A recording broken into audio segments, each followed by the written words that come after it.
Good morning students. आज हम start करते हैं ग्रुप के कुछ एग्जाम्पल से।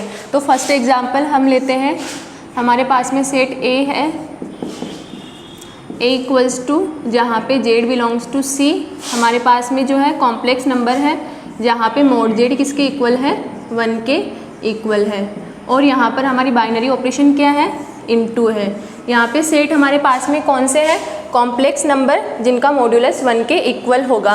और यहाँ पर बाइनरी ऑपरेशन है मल्टीप्लिकेशन। अब हमें प्रूव करना है कि ये जो अलजेब्रिक स्ट्रक्चर है वो मल्टीप्लिकेटिव ग्रुप है, अथवा ये हमें प्रूव करना है कि ये जो अलजेब्रिक स्ट्रक्चर है वो मल्टीप्लिकेटिव ग्रुप है।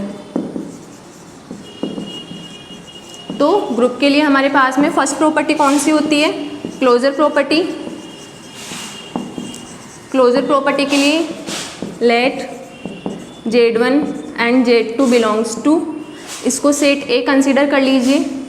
हमारे पास में दो एलिमेंट है जो कि सेट ए को बिलोंग करते हैं। Implies that modulus of Z1 किसके इक्वल हो जाएगा, 1 के इक्वल हो जाएगा। और मॉड्यूलस ऑफ Z2 किसके इक्वल हो जाएगा, 1 के इक्वल हो जाएगा।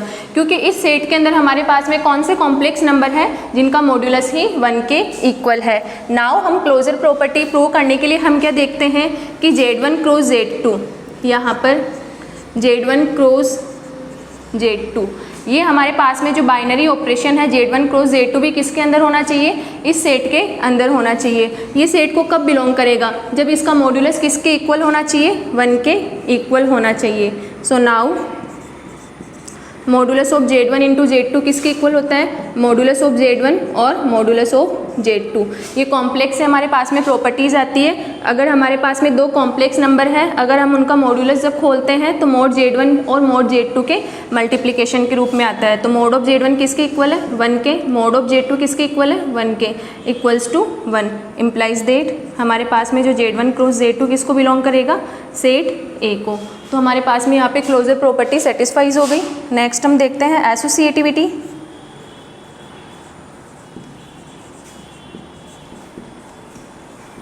हम जानते हैं कि जो मल्टीप्लिकेशन है यहाँ पर क्या है, कॉम्प्लेक्स नंबर्स ही है। तो यहाँ पर जो मल्टीप्लिकेशन होता है वो नंबर्स के लिए क्या होती है, एसोसिएटिविटी प्रॉपर्टी को होल्ड करती है। सो मल्टीप्लिकेशन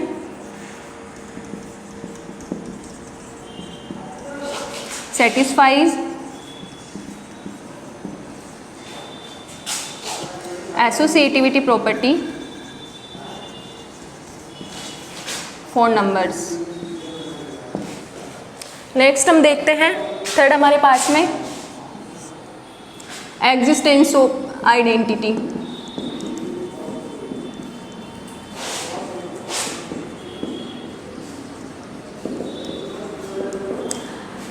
हम लोग जानते हैं कि कॉम्प्लेक्स नंबर के अंदर क्या आएगा, 1 भी आएगा। और मोड 1 किसके इक्वल होता है, 1 के ही इक्वल होता है। तो यहाँ पर ए किसके इक्वल हो जाएगा, 1 के हो जाएगा, जो कि सेट को बिलोंग करता है। आप इस 1 को 1 प्लस आयोटा 0 के फॉर्म में भी लिख सकते हैं in complex numbers. Then next हम देखते हैं एग्जिस्टेंस ऑफ इनवर्स।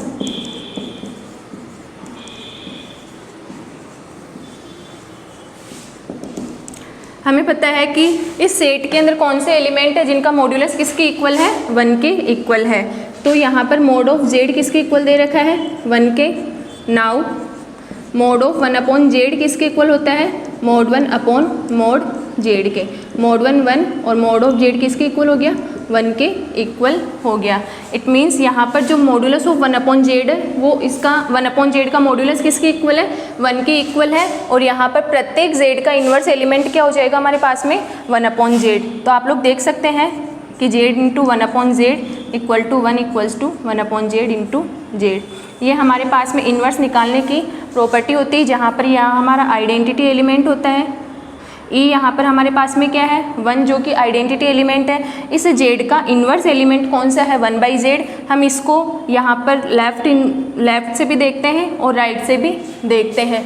तो यहाँ पर closure property, associativity property, existence of identity और एग्जिस्टेंस ऑफ इन्वर्स चारों होल्ड हो गए। इट मीन्स एक ग्रुप हमारा यहाँ पे क्या हो गया, मल्टीप्लिकेटिव ग्रुप हो गया। नेक्स्ट हम दूसरा एग्जाम्पल देखेंगे।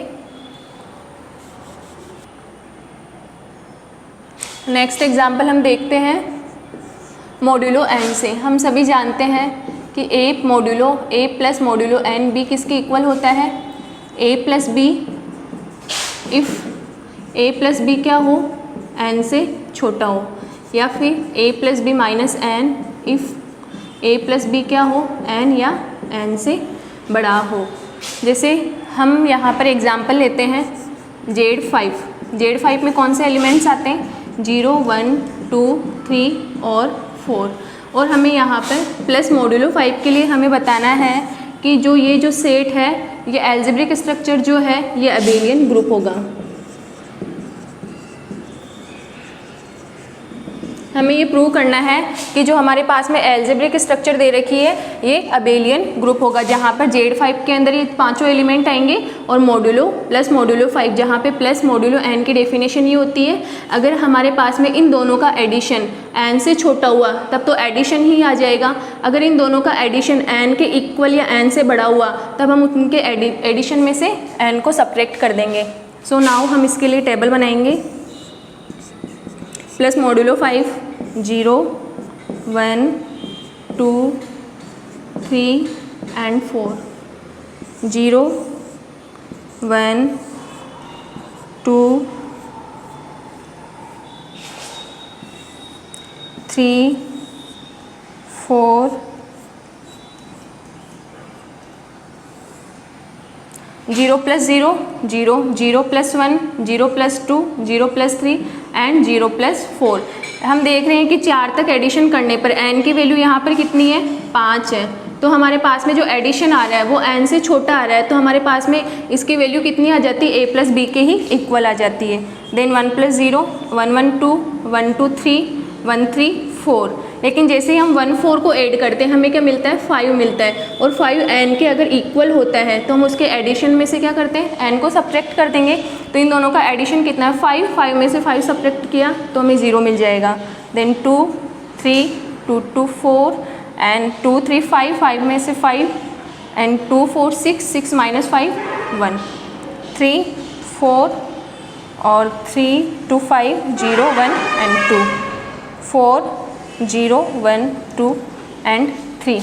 अब हमें क्या बताना है कि ये जो ग्रुप है, ये जो एल्जेब्रिक स्ट्रक्चर है जहाँ पर हमारे पास में ये सेट है और ये जो हमारे को बाइनरी ऑपरेशन दे रखी है कि ये अबेलियन ग्रुप है अथवा नहीं है। तो फर्स्ट हम चेक करते हैं क्लोजर प्रॉपर्टी। तो हमने पिछली क्लास में देख चुके थे कि क्लोजर प्रॉपर्टी टेबल के अंदर कैसे बताई जाती है। यहाँ पर जितने भी एलिमेंट्स हैं, इस स्क्वायर के अंदर जितने भी एलिमेंट्स हैं वो सारे के सारे अगर सेट में से आ रहे हैं तो यहाँ पर कौन सी प्रॉपर्टी होल्ड होती है, क्लोजर प्रॉपर्टी। और हम देख रहे हैं कि यहाँ पर सारे के सारे एलिमेंट 0 1 2 3 4 ही है, इसलिए यहाँ पे क्लोजर प्रॉपर्टी सेटिस्फाइज हो रही है। सेकंड, यहाँ पर एडिशन ही है एक तरीके से ये, तो यहाँ पर एसोसिएटिविटी प्रॉपर्टी भी होल्ड होती है।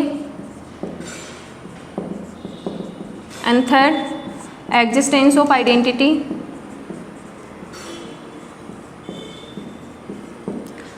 एग्जिस्टेंस ऑफ आइडेंटिटी हम टेबल के अंदर कैसे देखते हैं, अगर ऊपर वाली रो सेम नीचे एज इट इज आ जाए तो उसके सामने वाला एलिमेंट ही हमारे पास में क्या कहलाता है, आइडेंटिटी एलिमेंट। तो 0 1 2 3 4 के नीचे सेम यही रो है और इसके सामने वाला एलिमेंट क्या है, 0 है, तो यहाँ पे ए कितना हो जाएगा, 0। एंड फोर्थ हम देखते हैं एग्जिस्टेंस ऑफ इनवर्स।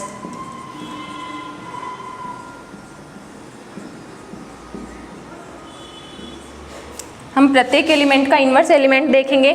यहाँ पर आइडेंटिटी एलिमेंट 0 है, अब 0 में यहाँ 0 आ रहा है और 0 के ऊपर वाला 0, देन 0 इन्वर्स इक्वल्स टू 0। 1 के अंदर 0 यहाँ आ रहा है और 0 के ऊपर वाला क्या हो जाएगा, इसका इन्वर्स एलिमेंट हो जाएगा। 2 के अंदर 3 हो जाएगा, 2 inverse equals to 3 and 3 inverse equals to 2 and 4 inverse equals to 1। ये हमारे पास में क्या हो गया, एग्जिस्टेंस ऑफ इन्वर्स हो गया। अब नेक्स्ट हमें अबेलियन ग्रुप चेक करना है, इट मीन्स हमें फिफ्थ प्रॉपर्टी, हमें कम्यूटेटिव प्रॉपर्टी भी चेक करनी है। तो इसके हमने 2 मेथड्स देखे थे, या तो आप row and column wise check कर लो कि first row first column same होना चाहिए, second row second column, third row third column and fourth row fourth column same होना चाहिए। या फिर आप इसको 5 क्रॉस 5 की स्क्वायर मैट्रिक्स कंसीडर करके और इनको प्रिंसिपल डायगोनल एलिमेंट कंसीडर कर लीजिए और देन 1 2 3 4 1 2 3 4 3 4 0 3 4 0 0 1 0 1 एंड 2 2। तो यहाँ पर फिफ्थ प्रॉपर्टी हमारे पास में कम्यूटेटिव प्रॉपर्टी भी होल्ड होती है।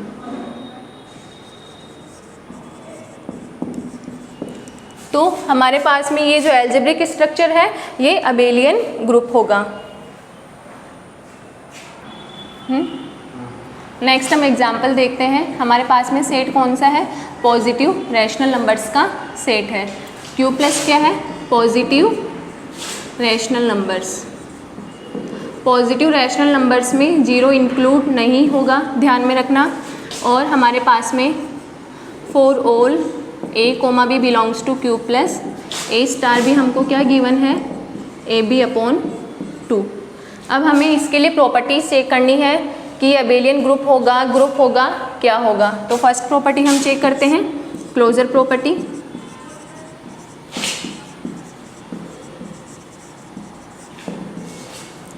For all a comma b belongs to Q plus a star भी किसके इक्वल है? AB/2 के इक्वल है। यहाँ पर a और b क्या है? पॉजिटिव रैशनल नंबर्स है। जब आप दो पॉजिटिव रैशनल नंबर को मल्टीप्लाई करोगे तो आपको यहाँ पर जो ab मिलेगा वो भी क्या होगा? पॉजिटिव रैशनल नंबर ही होगा।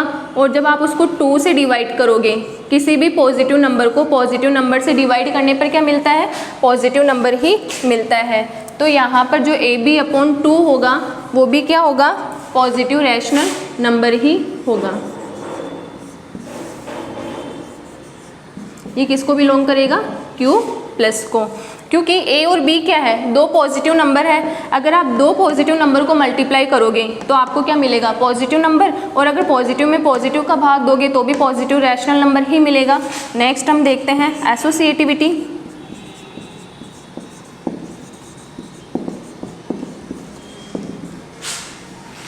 For all a b c belongs to Q plus, now a star b star c equals to a star और b स्टार c की वैल्यू कितनी हो जाएगी? BC/2। और इसको भी हम कैसे लिख सकते हैं? यहाँ पर BC/2 है, देन ABC/4 हो जाएगा। और a star b star c equals to हो जाएगा AB/2 star c equals to ABC/4। तो हम क्या देख रहे हैं?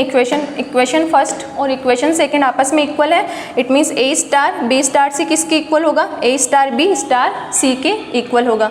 तो यहाँ पर एसोसिएटिविटी प्रॉपर्टी भी होल्ड होती है। थर्ड हम देखते हैं एग्जिस्टेंस ऑफ आइडेंटिटी।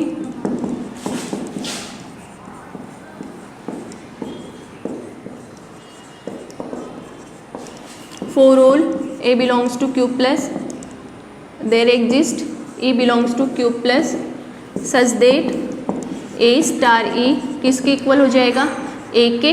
और ae की वैल्यू यहाँ से क्या आएगी? AE/2 equals to a implies that e की वैल्यू कितनी हो गई? 2 हो गई। तो यहाँ पर हमारे पास में आइडेंटिटी एलिमेंट क्या हो गया? 2 हो गया। अब हमें चेक करना है कि हमने जो आइडेंटिटी एलिमेंट निकाला है वो 2 है, वो 2 ही है। तो हम कैसे चेक करेंगे इसको? a स्टार 2 किसके इक्वल हो जाएगा? a into 2/2। 2 से 2 कैंसिल, किसके इक्वल आ गया? a के ही इक्वल आ गया। अर्थात a को हम आइडेंटिटी एलिमेंट के साथ में जब हम बाइनरी ऑपरेशन कर रहे हैं, यहाँ पर जब हम कोई संक्रिया कर रहे हैं तो हमें वापस क्या मिल रहा है? a ही मिल रहा है। इट मीन्स यहाँ पे जो 2 है वो आइडेंटिटी एलिमेंट होगा। नेक्स्ट हम देखते हैं एग्जिस्टेंस ऑफ इनवर्स।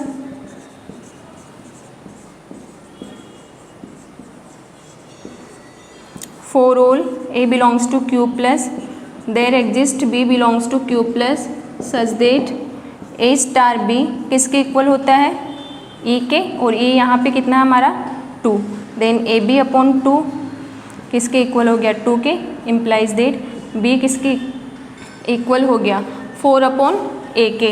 हमें पता है कि जो a है वो Q प्लस से आ रहा है, और Q प्लस में हम पहले ही देख चुके हैं कि पॉजिटिव रियल नंबर्स में हम जीरो को इंक्लूड नहीं करते हैं। तो यहाँ पर जो a है वो हमारा नॉन जीरो एलिमेंट होगा।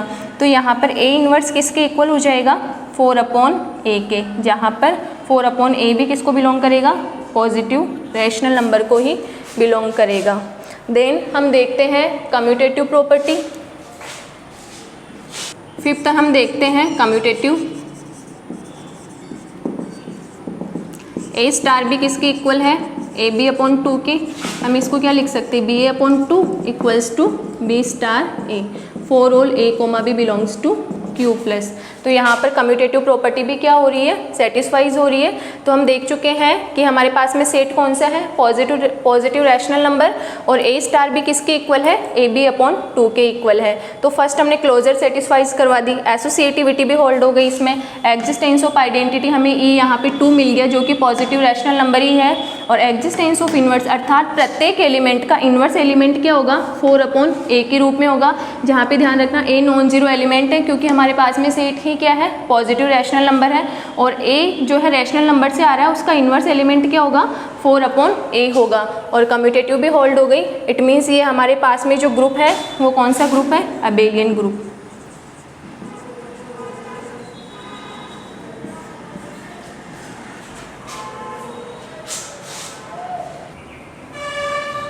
आज हम थोड़ा सा कुछ नया सीखेंगे। मैंने आप लोगों को पहले एक थ्योरम करवाई थी, हमारे पास में क्या थी, मान लीजिए ए हमारे पास में क्या है, एक सेट है, ए हमारे पास में क्या है, सेट है, और आर उसके ऊपर क्या है, इक्विवेलेंस रिलेशन है।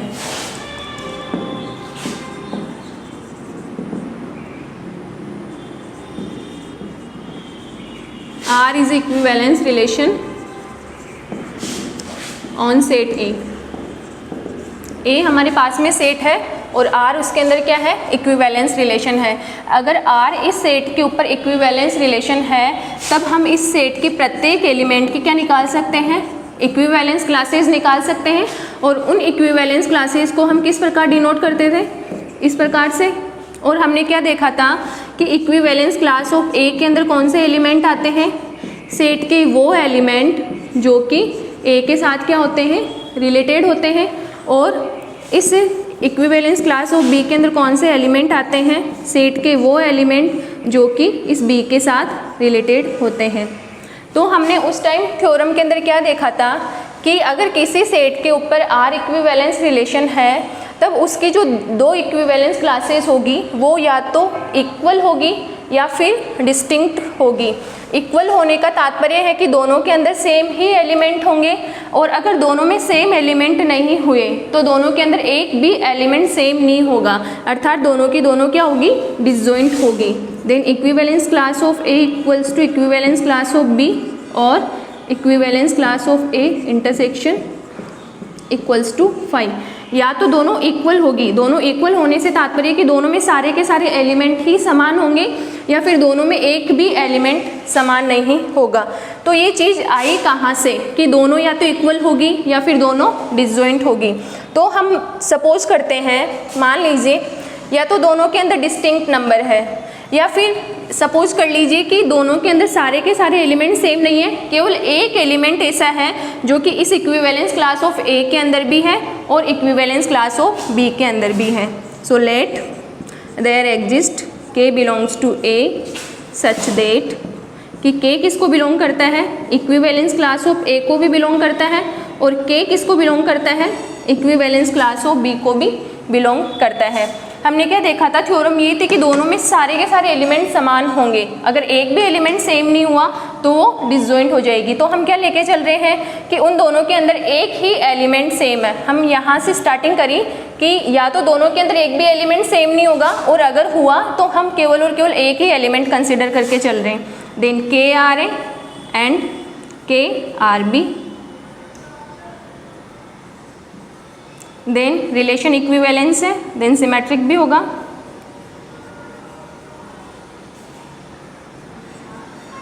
यहाँ से transitive property A R B, यहाँ पर लिख लो सिमेट्रिक और यहाँ लिख लो transitive.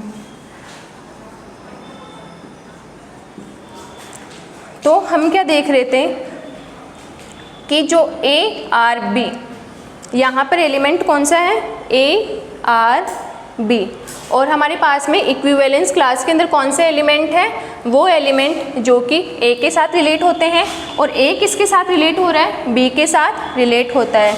Then for all X belongs to equivalence class of A such that X are A and A are B implies that X किससे रिलेटेड हो गया, B से रिलेटेड हो गया, implies that X किसको बिलोंग करेगा, इक्विवेलेंस क्लास ऑफ B को belong करेगा। यहाँ हम क्या लेके चले कि इक्विवेलेंस क्लास ऑफ A के सारे एलिमेंट कौन सी क्लास के अंदर आ गए, इक्विवेलेंस क्लास ऑफ B के अंदर आ गए। अब दोनों सेट इक्वल कब होते हैं, जब इसके सारे एलिमेंट इसमें हो और इसके भी सारे एलिमेंट क्या हो, इसके अंदर हो। सो नाउ हमने यहाँ पे क्या देखा था, KRA and KRB equals to, यहाँ पे सिमेट्रिक लगा दिया। अब हम नेक्स्ट हम देखते हैं यहाँ से KRA